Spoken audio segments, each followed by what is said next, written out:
Hello and welcome to the programme which looks at the Holy Land. I am Paul Calvert. Psalm 90 verse 1 from the New King James Bible says this: Lord, you've been our dwelling place in all generations. I'm with Nitsana Darshan Leitner from Shurat Ha Din. Now, Nitsana, what is Shurat Ha Din? Hi, Paul. Pleasure to be on your show. The Shurat Ha Din is the civil rights organization that takes Israel's enemies to court. We've been fighting terrorism, mainly terror financing, suing banks and terror organizations and state-sponsored terrorism. We are combating delegitimization against the state of Israel, those who boycott Israel, bring them to a court of law. And we are protecting IDF soldiers from false allegations of war crimes and genocide, protecting Israel in the international arena. So is this a global network that you're working with? Yes, we have lawyers all over the world. Our base is here in Israel, but we have co-counsels in every country that we litigate. Wow. So you have like the BDS movement, and we've seen students protesting. What do you do to fight against this? So again, demonstrations, there is not much you can do unless they go violent, and then you can bring particular lawsuits against those who caused harm. But those who are boycotting Israel, not just calling to boycott Israel, not just demonstrating against the existence of the state of Israel, as much as horrible it can sound, you can bring a legal action. So for instance, Airbnb, when they announced that they are going to boycott Jewish homes in Judea and Samaria, just because they were Jewish, we found out that there is an act of discrimination because they are boycotting only Jewish homes in Judea and Samaria, not Palestinians or Christians or Druze or Bedouin. They also don't do anything like this in other occupied territories in the rest of the world, just in Judea and Samaria. And we brought a legal action against them in Delaware for violating the fair housing law. And Airbnb came in 3 months and asked to settle the case out of court. And we reached an agreement where they backtrack their policy and they no longer intend to boycott Jewish homes. Wow. Well, how damaging are these boycotts to Israel? You can't really tell. I'll tell you why. Because those who boycott Israel don't go after the major mega companies. They don't boycott Intel. They don't boycott Teva, the pharmaceutical company. They don't boycott all the chips company or computers, or they obviously don't boycott military equipment and weapons and this huge industry that Israel is blessed for. They go after minor companies like chocolate companies, like Dead Sea products. So in terms of economic boycott, it seems that it's not harmful. However, you never know if you go and want to do business with a company in Britain, for instance, and they give you a no answer. You don't know if it's because they're not interested business-wise or it's not a financial deal for them, rather that you are an Israeli company and they implement the BDS policy and boycott you.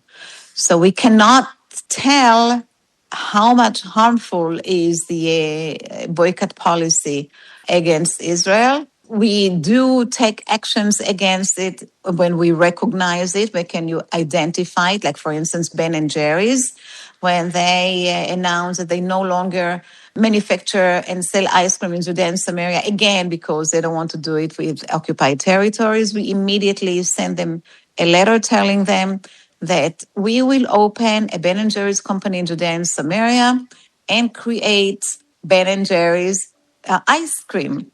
And the reason we are able to do it is because according to the trademark law in the United States, you only have a right to register your product, to trademark your product in area that you have sincere intention to manufacture or to work in it in the future. You have to show bona fide interest. And once you Ben & Jerry's announced that they no longer want to manufacture ice cream in Judea and Samaria, they gave up the right for this trademark. It was open and we were the first to grab it. Wow. We also came up with names, Yasser Arafat and Frozen Chosen People. Obviously, Ben and Jerry's did not like it, and ultimately they came into a compromise with their agency here in Israel. It's putting pressure on these companies, isn't it? Definitely.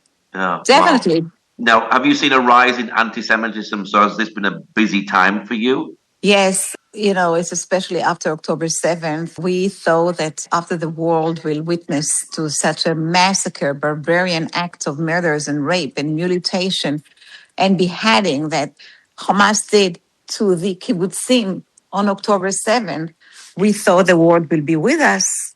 And it was only for one day. Already on October 8th, we witnessed massive demonstrations calling from the river to the sea, Palestine will be free, and calling to side with Hamas. So anti-Semitism in the past 2 years after this horrible massacre is in the rise. And people who, hated Jews deep in their heart now go public about it. Now it became legitimate. Now, actually, it became fashionable to hate Jews and to be anti-Semite.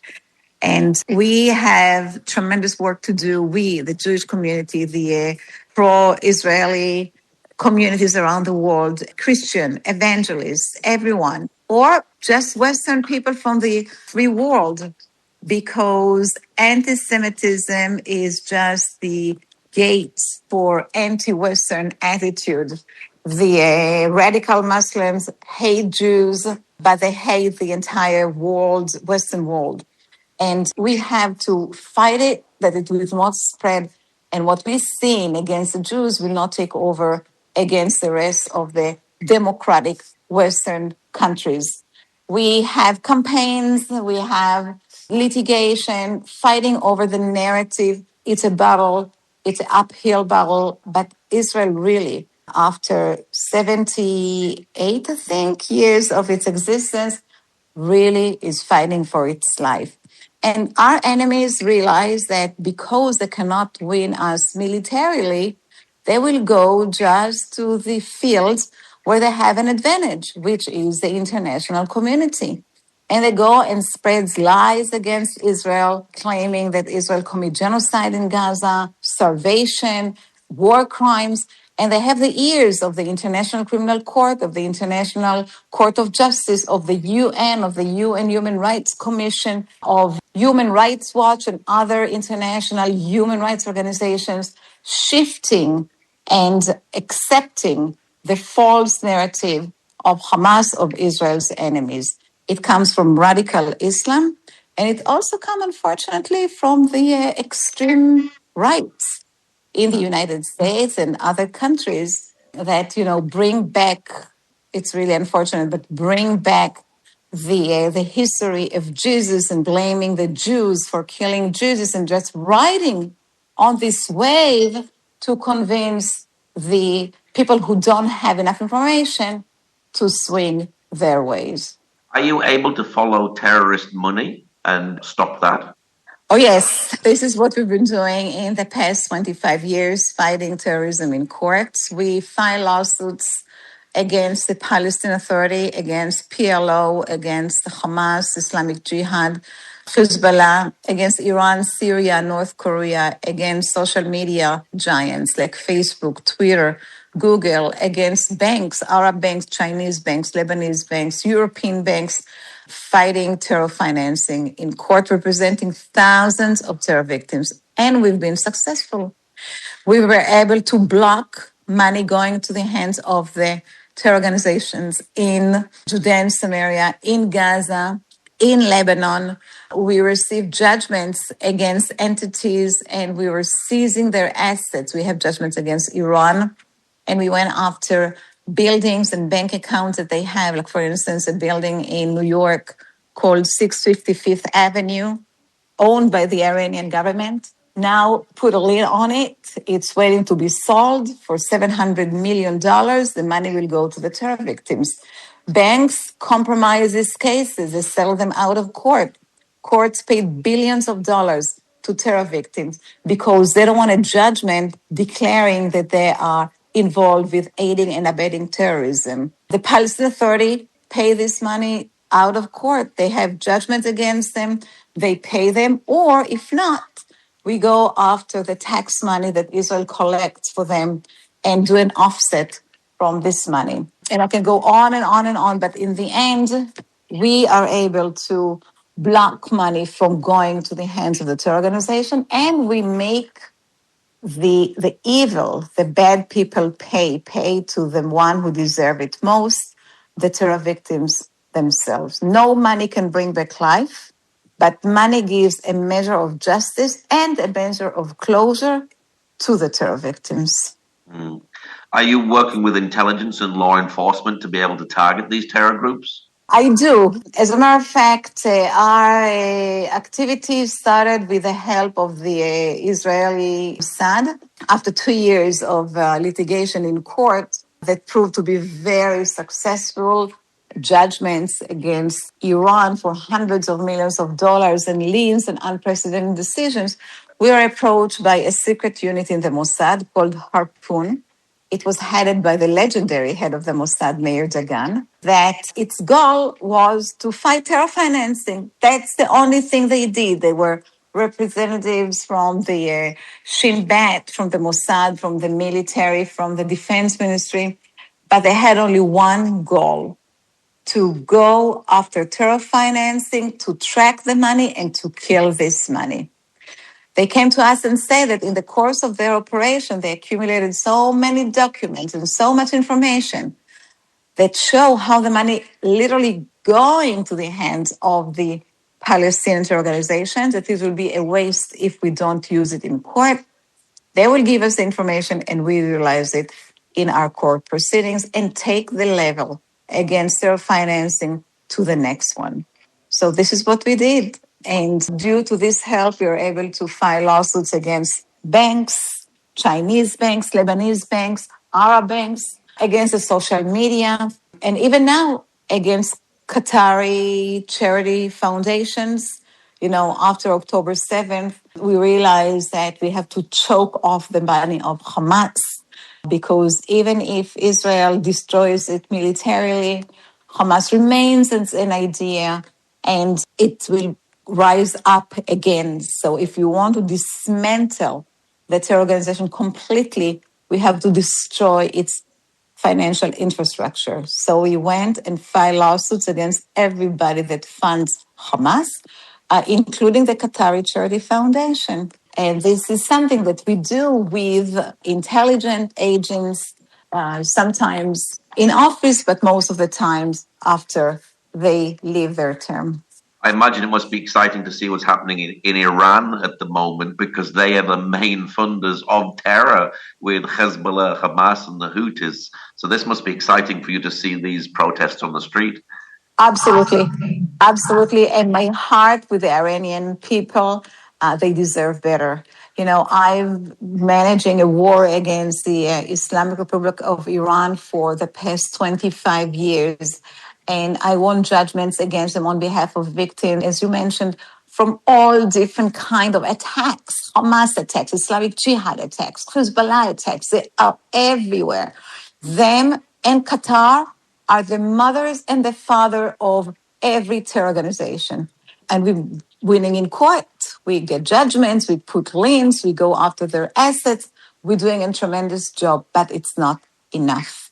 The war has to be total and has to be complete and has to be carried out by all countries, not by an NGO, not by private lawyers, not by terror victims. It has to be a common effort led by the United States, imposing complete strict sanctions on Iran, together with Europe, together with other countries that until now found a bypass, that until now managed to have relationship with Iran behind the back of the United States. Now, when they are afraid of Trump and they are fearful of his anger, they come and join the sanctions. And they snap back the sanctions that were imposed in October 10, 2015. Now automatically went into force and there is no objection. And this is the only reason that the people of Iran came out to the streets, because they were choked financially. And again, my heart is with the Iranian people. But in order to collapse the Iranian regime, there is nobody to do it. Nobody but the people of Iran.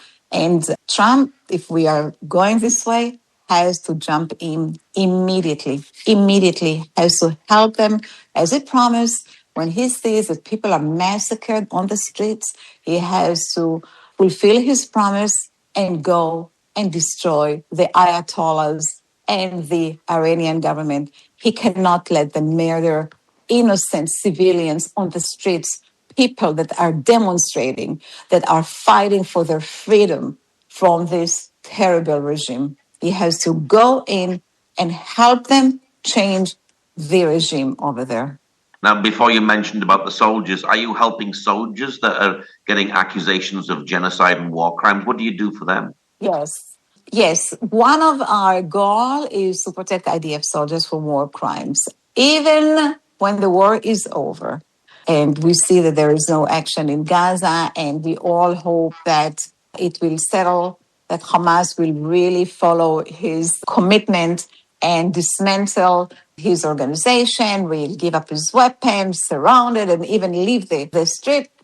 If everything goes smoothly, and I'm very, very skeptical that it will, the war is not over in terms of the allegations against Israel for committing genocide, starvation, and war crimes. These are false allegations. If we go and claim that there was a starvation in Gaza, how did it disappear? Completely disappear once Israel signed this agreement in Gaza.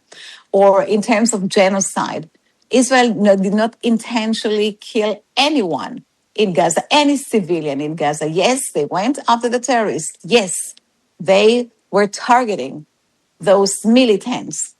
And because of these terrorists are hiding among civilians, the harm to the civilians was inevitable.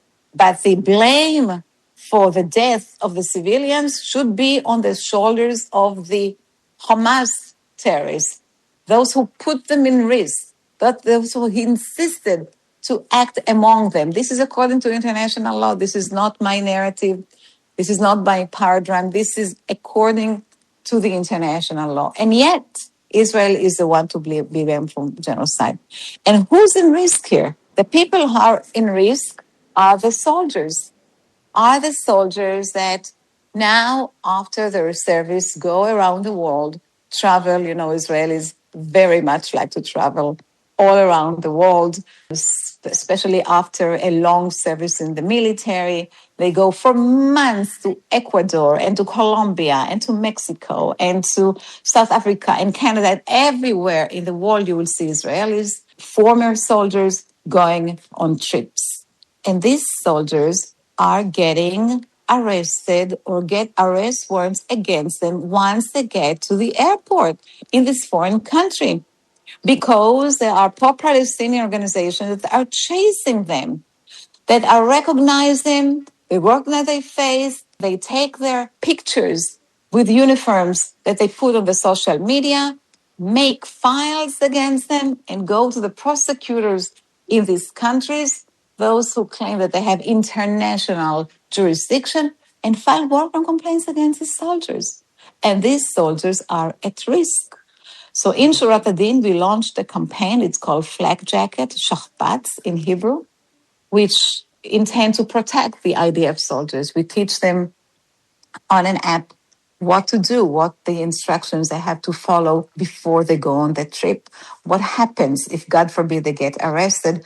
We have a legal war room that have more than 600 lawyers waiting on a call in case something happens, and are willing to provide urgent and free consultation to these soldiers. And obviously, we are going after the international bodies that create these false allegations, like the International Criminal Court.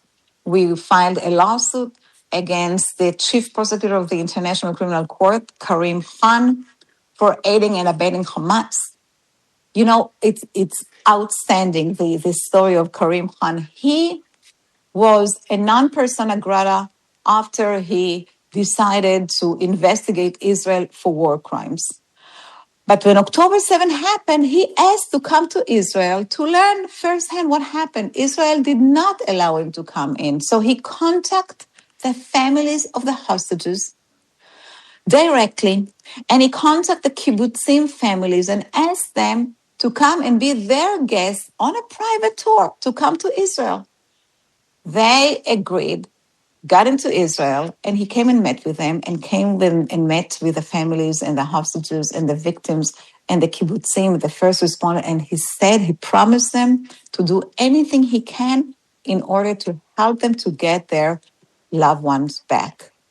But when he went back to The Hague, he initiated arrest warrants against Netanyahu, Prime Minister of the State of Israel, and against Gallant, that was a defense minister.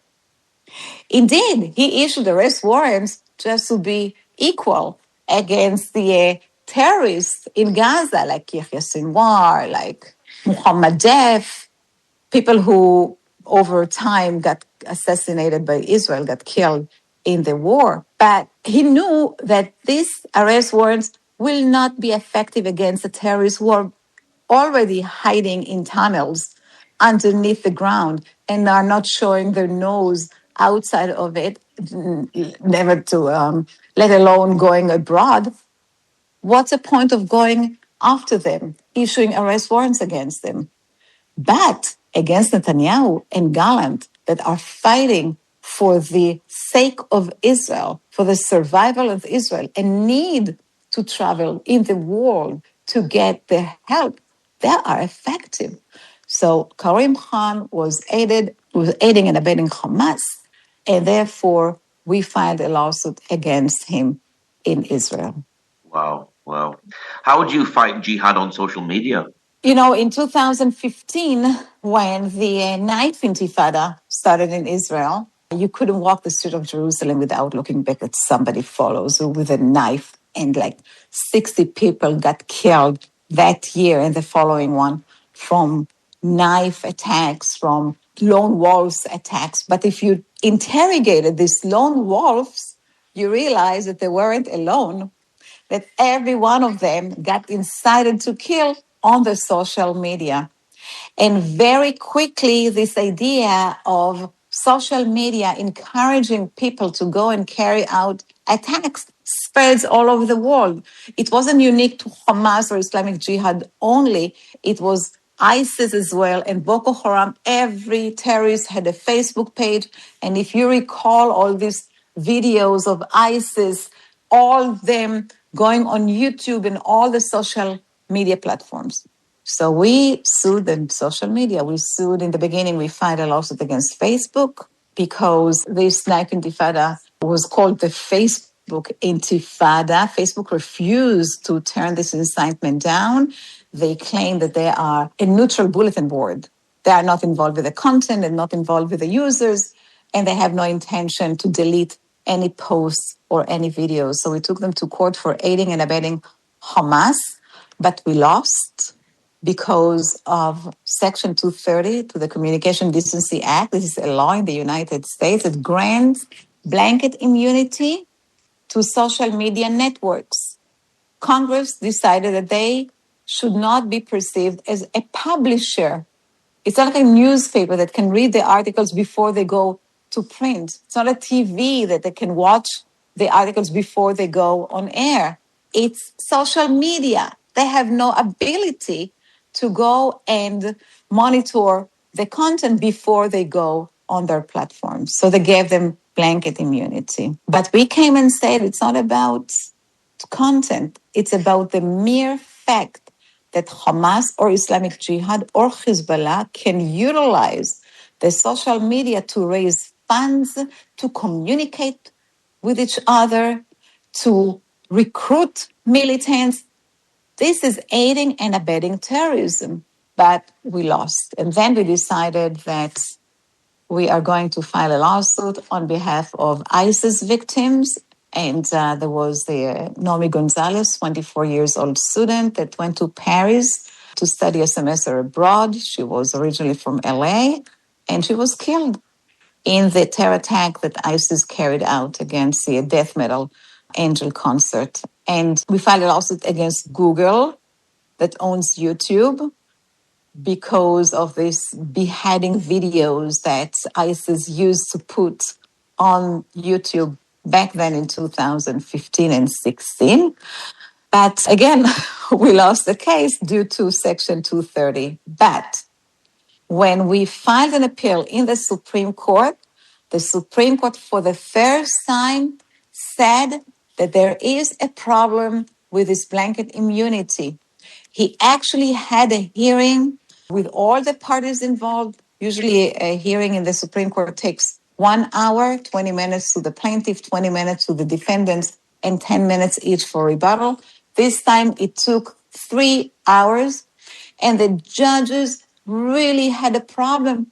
On one hand, it's not fair. It doesn't make sense to give blanket immunity to social media platforms because they really control the content. They delete pages when they want. They censors content when they want. They push ads according to content. The entire business model is based on content. So how can you give them immunity from content? On the other hand, if they shift the immunity up, that will open a flood of lawsuits against the social media companies. So for the first time, the Supreme Court really had a huge debate about the fate of the social media giants. And I think this steer the social media giants to be responsible, to know that they might, one day, they will be found accountable for these billions of posts of encouragement and incitement to terrorism. They will have to pay the victims. They cannot sit in their ivory towers in Palo Alto when the blood is spilled on the streets of Paris, of Istanbul, and Jerusalem. Wow. Well, sadly, our time is up. What's your website, Facebook page for people who'd like to know more about the work that you do? Yes, this is israellawcenter.org, israellawcenter.org, or Shurat Ha Din. Just Google Shurat Ha Din, and you'll see our Facebook page, Twitter, Instagram, TikTok. We have all the social media platforms, although we sue them. And we have this website, and we are totally depends on donations. So anybody who wants to join the fight and not to be victim and to make the entire world know that there is a price to innocent blood can join us, and together we are going to win. Wow, amen. Well, Nitsana, thank you very much for sharing today. Thank you, Paul. Thank you very much. Pleasure.